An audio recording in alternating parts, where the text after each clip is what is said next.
আসলে ব্যাপারটা হচ্ছে এত জ্ঞানী মানুষদের মধ্যে আজকে আসছি, আসার পর শিখতেছি, অনেক কিছু শিখলাম। তো রেডিও জ্যোতি, আমি একটু দেখতে চাই যে আমরা নতুন কারা কারা আছি এখানে।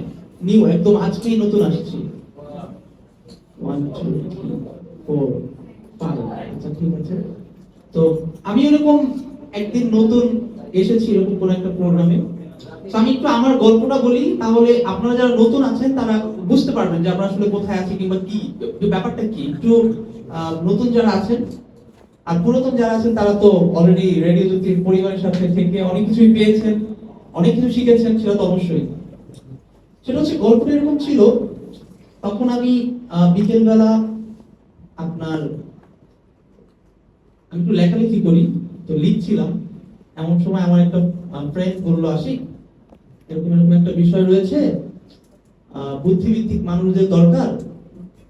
তো তুমি তো বুদ্ধিভিত্তিক একটু চিন্তা চেতনা করো, মানে পাম দিল আর কি। তো বললো যে এখানে আসো, সবাইকে তো বলা যায় না, যারা একটু ডিফারেন্ট চিন্তা করে তাদেরকে এখানে আমরা চাই। তো আমি আসলাম, আসার পর মন্দির সাথে পরিচয়, এবং প্রিন্স দা ছিল তখন। উনি বেসিক্যালি আমাকে অনেকটা মনিটরিং করেছে, মুন্দিও করেছে।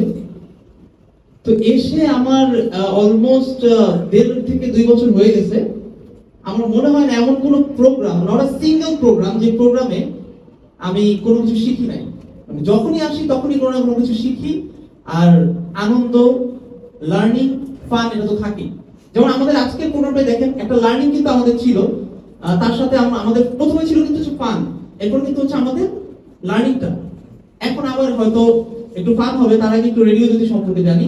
এটা হচ্ছে মূলত মূল্যবোধ। আর আমার পার্সোনাল একটা স্লোগান রয়েছে, আমি যখন আর যে প্রোগ্রামটা করি তখন এই স্লোগানটা আমি সবসময় বলি, সেটা হচ্ছে ভালো থাকি, ভালো রাখি। আমাদের আজকের সেশনে কিন্তু পুরো বিষয়টাই ছিল। যেমন আমাদের সম্মানিত যে স্পিকার ছিল তিনি কিন্তু এসে বলে গিয়েছেন যে গডের ব্যাপারটা, যে আমাদেরকে ভালো থাকতে হবে এবং নেইবারকে ভালো রাখতে হবে। আমার একটা স্লোগান আছে, ভালো থাকি, ভালো রাখি। আর রেডিও জ্যোতিও কিন্তু অনেকটা ওইভাবেই এগিয়ে যাচ্ছে। তো রেডিও জ্যোতির বেশ কিছু প্রোগ্রাম রয়েছে, যেমন আজকের যে প্রোগ্রামটা আপনারা নতুন যারা আছেন, এরকম প্রোগ্রাম হয়। এরপর হচ্ছে আমাদের শীতের সময় হচ্ছে আমাদের বারবিকিউ পার্টি হয়। ইউটার মেম্বার আমরা যারা রয়েছি তারা খুবই চমৎকারভাবে বারবিকিউ পার্টি করি। আর তার পাশাপাশি যখন শীতের সময় আসে তখন আমরা কিন্তু রিক্সা পুলারদের শীত বস্ত্র বিতরণ করে থাকি, রেডিও পরিবার এটা করে থাকে। এবং সব থেকে মজার যে বিষয়টা সেটা হলো রেডিও জ্যোতি কিন্তু অনেক স্কিলফুল ব্যক্তি তৈরি করে উইদাউট এনি মানি, যেটা আমার কাছে খুবই ভালো লাগে। কারণ আমি I learn lot of thing from that. মানে অনেক কিছু আমি শিখেছি উইদাউট পেইং এনি সিঙ্গেল মানি, যেটা ওয়ার্ল্ডের মধ্যে অনেক জায়গায় করে না। আমি অনেক জায়গা থেকে কোর্স করেছি, অনেক টাকা ইনভেস্ট করেছি কোর্সের পিছনে, এবার এখানে টাকা ছাড়া আমি যেটা পেয়েছি, মানে আমি আমার গল্পটা দিয়ে বলতেছি, নতুনরা এটা বুঝতে মানে কানেক্ট করতে খুব হেল্প হবে, এই জন্য বলতেছি। আর যেটা সেটা হচ্ছে পুরনো যারা তারা তো জানেনি।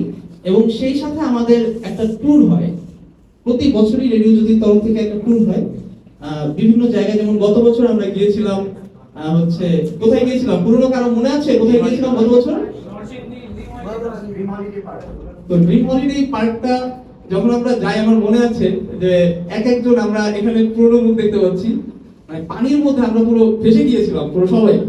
তো আমাদের ওইটা ফান ছিল, সেখানে ফানও হয়, লার্নও হয়, সবকিছু হয়। আপনারা যারা নতুন আছেন, যাদের থ্রুতে আপনারা এসেছেন, আসবেন এখানে। আমাদের একটা ইউটার একটা ক্লাব রয়েছে, ওই ক্লাবের হচ্ছে আমরা মেম্বার হই। আমাদের মূলত 16 to 28 ইয়ার্স এর যারা আমরা আছি স্টুডেন্ট, এরা মূলত ওই ক্লাবের মেম্বার হই। এবং ক্লাবের মেম্বার হওয়ার মূল কারণটা হলো যে অনেকেই আমরা স্মোক করি, আউট যারা আছে, অনেকে আমরা ডেট করি, মানে এগুলো করে কিন্তু আমরা সময়টা নষ্ট করি। সো রেডিও জ্যোতি একটা চিন্তা করলো, কিছু বুদ্ধিভিত্তিক মানুষ তারা চিন্তা করলো যে ওয়াই নট এই ইয়ুথদের নিয়ে কিছু একটা করে, কারণ নেক্সটে কিন্তু ইয়ুথরাই কিন্তু হচ্ছে লিড দিবে আমাদের প্রত্যেক সবকিছু। এবং যার কারণে রেডিও জ্যোতি তৈরি হয়েছে। তো এই তো ছিল রেডিও জ্যোতির শর্ট একটা মানে একটা বিষয়।